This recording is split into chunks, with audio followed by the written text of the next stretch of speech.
Hello everyone.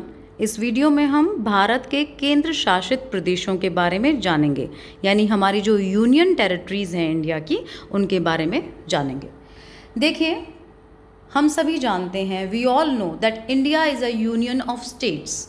India is a sovereign, socialist, secular and democratic republic with a parliamentary system of government.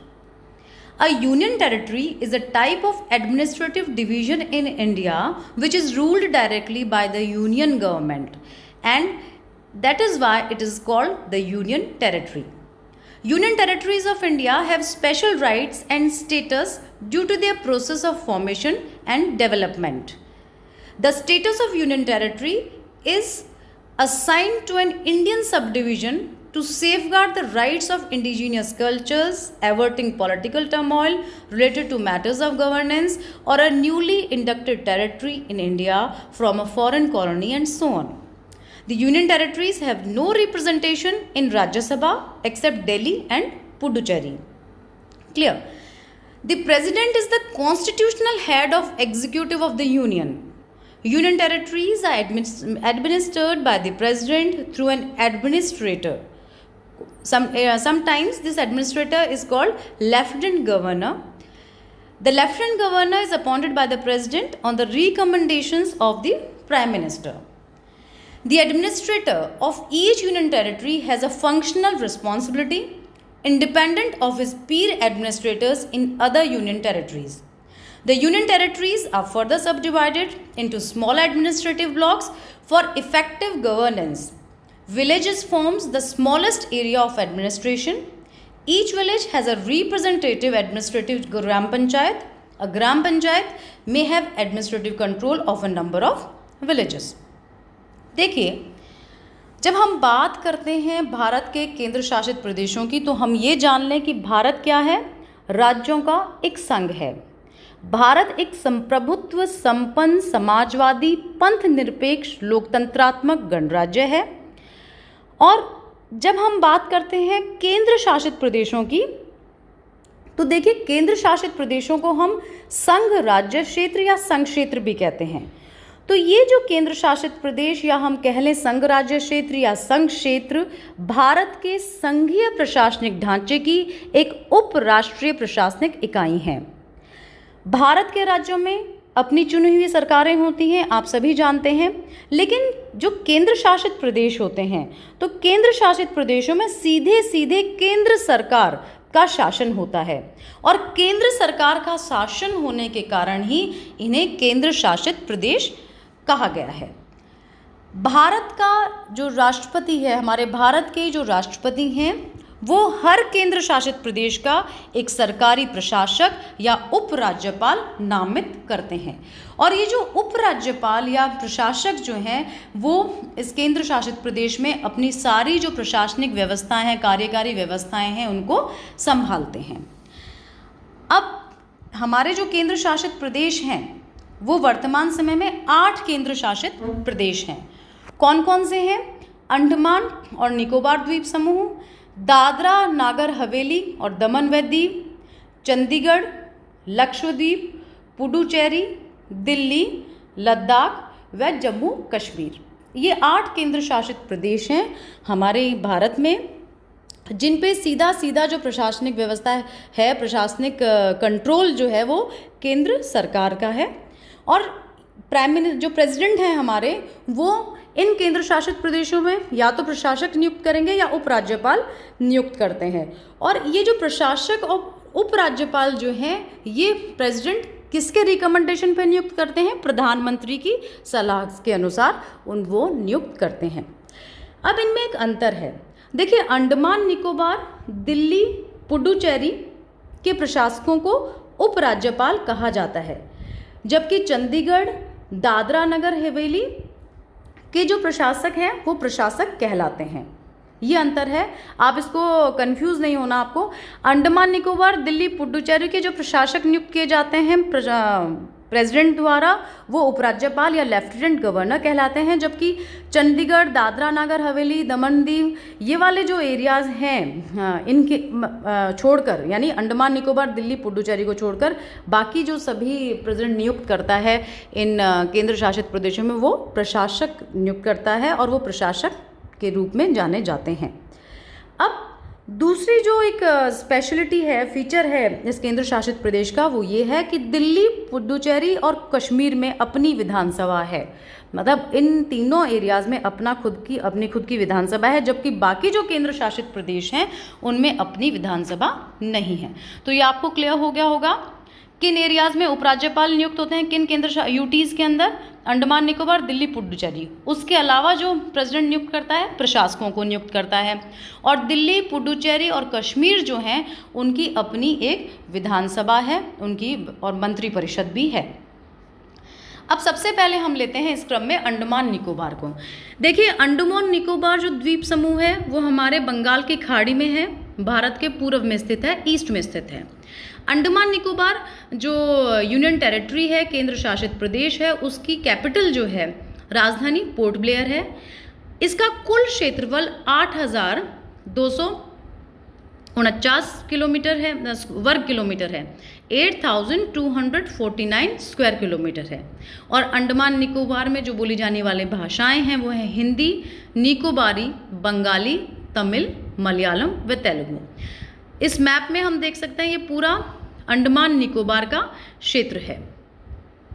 अब अंडमान और निकोबार दो द्वीप समूह हैं बेसिकली। ये है, ये वाला जो पूरा एरिया, ये अंडमान द्वीप समूह का एरिया है। इसे अंडमान द्वीप समूह को हम नॉर्थ, मिडिल, साउथ और लिटिल अंडमान में विभाजित करते हैं। ये वाला है नॉर्थ अंडमान, ये है मध्य अंडमान, ये दक्षिणी अंडमान और ये लिटिल अंडमान। उसके बाद आता है निकोबार द्वीप समूह। और देखिए 10 डिग्री चैनल है, ये 10 डिग्री चैनल जो है ये अंडमान को निकोबार से अलग करता है।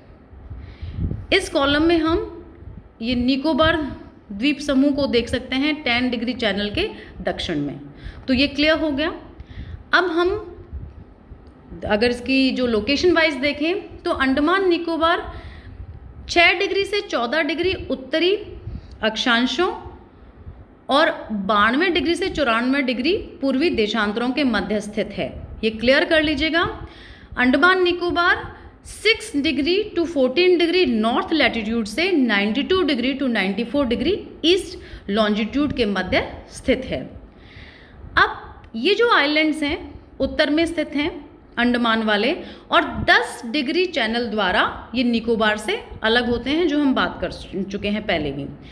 यहाँ की अगर जलवायु दशाओं को हम देखें तो यहाँ पर उष्ण कटिबंधीय जो ट्रॉपिकल कोस्टल क्लाइमेट है और काफ़ी नमी जो है, ह्यूमिडिटी जो है वो इस एरिया में हमें देखने को मिलती है। अधिकांश जो वर्षा है वो दक्षिण पश्चिमी और उत्तर पूर्वी मानसून से होती है और ये मई से दिसंबर के मध्य बारिश चलती है। अंडमान निकोबार के जो ओरिजिनल इनहेबिटेंट्स थे, निवासी थे, वो फॉरेस्ट में शिकार और आदि क्रियाओं को करते थे। यहाँ पर हमें अंडमान निकोबार में 4 निग्रिटो जनजातियाँ मिलती हैं, जो हैं ग्रेट अंडमानीज, ओंगे, जारवा, सेंटिनलीज, और उसके बाद 2 जनजातियाँ जो हैं वो मंगोलॉइड हैं। और मंगोलॉइड ट्राइब्स के अंदर निकोबारीज और शोम्पेन्स आते हैं, ये निकोबार के अंदर हैं। तो ये क्लियर हो गया। हमारे यहाँ पर जो अंडमान निकोबार में जो ओरिजिनल निवासी थे वो क्या काम करते थे, ज़्यादातर शिप जो हंटिंग का जो कार्य किया करते थे। और अंडमान के अंदर हमें निग्रिटो ट्राइब्स देखने को मिलती हैं, और इन निग्रिटो ट्राइब्स में हमें जो जनजातियाँ मिलती हैं वो ग्रेट अंडमानीज, ओंगे, झारवा, सेंटिनलीज। और जो निकोबार क्षेत्र है वहाँ मंगोलॉइड ट्राइब्स हमें देखने को मिलती हैं, वो हैं निकोबारीज और शोम्पेन्स। अब आता है दूसरा दादरा नागर हवेली। देखिए 2019 में एक विलय विधेयक पास किया गया था जिसमें दादरा व नगर हवेली व दमन व दीव संघ शासित प्रदेशों को एक साथ इनका जोड़ दिया गया था, इनका विलय कर दिया गया था। ठीक है। और लोकसभा में 27 नवंबर 2019 को तथा राज्यसभा में 3 दिसंबर 2019 को इस विलय विधेयक को मंजूरी दे दी गई और राष्ट्रपति द्वारा 9 दिसंबर 2019 को इस पर हस्ताक्षर कर दिए गए। और इस कारण ये जो विलय कर दिए गए, तभी हमारा जो केंद्र शासित प्रदेशों की जो संख्या थी वो घटकर 8 रह गई है। पहले 9 थी, फिर 8 हो गई है। तो दादरा नगर हवेली दमन दीव को विलय विधेयक 2019 के तहत एक कर दिया गया है। दादरा नगर हवेली व दमन दीव की जो राजधानी है वो दमन है। इसका कुल क्षेत्रफल 603 वर्ग किलोमीटर है। यहाँ बोले जाने वाली जो भाषाएं हैं वो गुजराती और हिंदी हैं। और ये एक कोस्टल लोकेशन वाला एरिया है। तीसरा हम आते हैं लक्षद्वीप पे। देखिए, लक्षद्वीप हमारे अरब सागर में स्थित द्वीप समूह है। लक्षद्वीप की जो राजधानी है वो कवाराती है और लक्षद्वीप का जो क्षेत्रफल है वो मात्र 32 वर्ग किलोमीटर क्षेत्रफल है। यहाँ बोली जाने वाली भाषाएं अंग्रेजी, मलयालम है और उसके अलावा जेसेरी और महल भाषाएं भी लक्षद्वीप में बोली जाती हैं। अब लक्षद्वीप जो आइलैंड्स हैं वो हम देखें तो इसके अंतर्गत छोटे मोटे कई द्वीप हैं और इन्हें जाना जाता है लक्षद्वीप, मिनिकॉय, अमीनी द्वीप। लक्षद्वीप, मिनिकॉय, अमीनी द्वीप को सम्मिलित रूप से हम लक्षद्वीप कहते हैं। ये कोरल आइलैंड्स हैं, प्रवाल भित्तियों के से निर्मित द्वीप समूह हैं। इन आइलैंड्स में, इन द्वीपों में 12 अटोल और 3 रीफ हैं और ये पूरे जो आइलैंड हैं उनमें, ये टोटल 27 आइलैंड हैं छोटे बड़े, उनमें से केवल 11 ही आइलैंड्स पर लोग निवास करते हैं। यहाँ का जो सबसे पुराना आइलैंड्स जिनमें लोग निवास करते हैं वो हैं अमीनी, काल्पेनी, अंद्रौत, कवाराती और अगाती। तो क्लियर हो गया, लक्षद्वीप आइलैंड अरेबियन सी के अंतर्गत हैं। इसकी जो राजधानी है वो कवाराती है। क्षेत्रफल 32 वर्ग किलोमीटर है, यानी 32 स्क्वायर किलोमीटर है। यहाँ बोली जाने वाली भाषाओं में इंग्लिश, मलयालम, जेसेरी व महल हैं। ये जो लक्षद्वीप आइलैंड्स हैं ये लक्षद्वीप, मिनिकॉय और अमीनी द्वीप आइलैंड मेन है इनमें। और ये सभी जो आइलैंड हैं ये किससे बने हुए हैं? प्रवाल भित्तियों से, कोरल रीफ से निर्मित हैं। अब आता है पुडुचेरी। देखिए, पुडुचेरी जो हमारा जो केंद्र शासित प्रदेश है ये हमारे पूर्वी भाग में, ये वाला मैप में अगर हम देखें तो ये जो एरिया है ये पुडुचेरी का एरिया है, ये वाला जो एरिया है। ठीक है। पुडुचेरी की राजधानी पुडुचेरी ही है। इसका पूरा क्षेत्रफल 492 वर्ग किलोमीटर है। यहाँ की जो ऑफिशियल लैंग्वेजेस हैं वो इंग्लिश और तमिल हैं और एडिशनल ऑफिशियल लैंग्वेजेस मलयालम और तेलुगु हैं। पुडुचेरी के इतिहास को अगर हम देखें तो ये फ्रेंच कॉलोनी रही हुई है। ये 4 क्षेत्रों से मिलकर बनी है जिसमें पुडुचेरी, कराईकाल, माहे और यनम है। ये टेरिटरीज जब फ्रांसीसी लोग भारत में आए थे उस समय फ्रांसीसियों का हेडक्वार्टर पुडुचेरी था। अब अगला जो हमारी यूनियन टेरिटरी है वो दिल्ली। देखिए, दिल्ली की जो हमारी कैपिटल है वो न्यू दिल्ली है और दिल्ली का जो कुल क्षेत्रफल है वो 1483 वर्ग किलोमीटर है। यहाँ की जो ऑफिशियल लैंग्वेजेस है वो हिंदी और इंग्लिश है और एडिशनल ऑफिशियल लैंग्वेज पंजाबी व उर्दू है। दिल्ली प्राचीन समय से एक विशेषता लिए हुए महाभारत समय से दिल्ली का हमें रेफरेंस सुनने को मिलता है। मौर्य, पल्लव, गुप्ता, ये जो सभी लोग थे, बाद में तुर्क और अफगान आए, उन्होंने भी दिल्ली को अपनी राजधानी बनाया। अब 1956 में दिल्ली को यूनियन टेरिटरी बनाया गया और 69th कॉन्स्टिट्यूशनल अमेंडमेंट जो था उसमें दिल्ली को नेशनल कैपिटल टेरिटरी एक्ट के थ्रू नेशनल कैपिटल रीजन बना दिया गया। अब हम बात करते हैं चंडीगढ़ की। देखिए, चंडीगढ़ जो है 2 राज्यों के मध्य की राजधानी है, पंजाब और हरियाणा। चंडीगढ़ का जो कुल क्षेत्रफल है, इसकी जो कैपिटल है चंडीगढ़ की खुद चंडीगढ़ ही है और जो टोटल एरिया है वो है 114 वर्ग किलोमीटर। चंडीगढ़ की ऑफिशियल लैंग्वेजेस में इंग्लिश, हिंदी और पंजाबी लैंग्वेजेस आती हैं। हमारा जो रेड आपको इस मैप में दिख रहा है वो चंडीगढ़ की लोकेशन है। चंडीगढ़ की एक और स्पेशलिटी ये है कि ये आधुनिक विन्यास वाला शहर है, मॉडर्न आर्किटेक्चर से बना शहर है और मॉडर्न आर्किटेक्चर और टाउन प्लानिंग वाला शहर है। बहुत ही ब्यूटीफुल सिटी है। इसके जो आर्किटेक्ट थे वो फ्रेंच आर्किटेक्ट थे, ली कॉर्ब्यूसर। चंडीगढ़ की दूसरी विशेषता हम पहले बता चुके हैं। 2 राज्यों की कैपिटल है, पंजाब और हरियाणा की। फिर आता है देखिए जम्मू कश्मीर। जम्मू कश्मीर 2019 के समय में आर्टिकल 370 हटाने के बाद इसे एक केंद्र शासित प्रदेश में परिवर्तित कर दिया गया और जम्मू कश्मीर से लद्दाख को भी अलग कर दिया गया। ये मैप आपको देखने को मिल रहा है। जो स्काई कलर में जो एरिया है, ब्लू कलर में, वो लद्दाख का है और जो येलो कलर वाला एरिया है वो जम्मू कश्मीर का है। अब आप इस मैप में कंफ्यूज नहीं होना, कई जगह आपको ये मैप दूसरे रूप में मिलेगा, बट ये जो मैप है आपको इसी मैप को ध्यान रखना है। जम्मू कश्मीर की 2 कैपिटल्स हैं। विंटर कैपिटल जम्मू है और समर कैपिटल श्रीनगर है। इसके कुल क्षेत्रफल की अगर हम बात करें तो 55,538 वर्ग किलोमीटर क्षेत्रफल है जम्मू कश्मीर का। और यहाँ की जो ऑफिशियल लैंग्वेजेस हैं वो उर्दू और डोगरी हैं और additional official languages English, Kashmiri और पहाड़ी हैं। फिर आइए लद्दाख पे। देखिए लद्दाख वाला जो एरिया है हमें ब्लू कलर में मैप में ये देखने को मिल रहा है। ये एरिया लद्दाख का है। लद्दाख का जो कैपिटल है वो समर्स के अंदर लेह है, गर्मियों के अंदर लेह लद्दाख की राजधानी है और जो विंटर कैपिटल है वो कारगिल है। लद्दाख के टोटल एरिया की हम बात करें तो 1,74,852 स्क्वायर किलोमीटर एरिया है, यानी 1,74,852 वर्ग किलोमीटर क्षेत्रफल है लद्दाख का। और लद्दाख सबसे बड़ी भारत की यूनियन टेरिटरी है। लद्दाख की ऑफिशियल लैंग्वेजेस की हम बात करें तो इंग्लिश, लद्दाखी और उर्दू हैं। वहीं एडिशनल लैंग्वेजेस की हम बात करें तो बाल्टी और पुर्गी इसकी एडिशनल लैंग्वेजेस हैं। अब ये तो हुई सारे यूनियन टेरिटरीज की बात। अब हम एक बार एरिया वाइज हम देख लें इस टेबल में यूनियन टेरिटरीज को और किस देश से इनका क्षेत्रफल मैच करता है।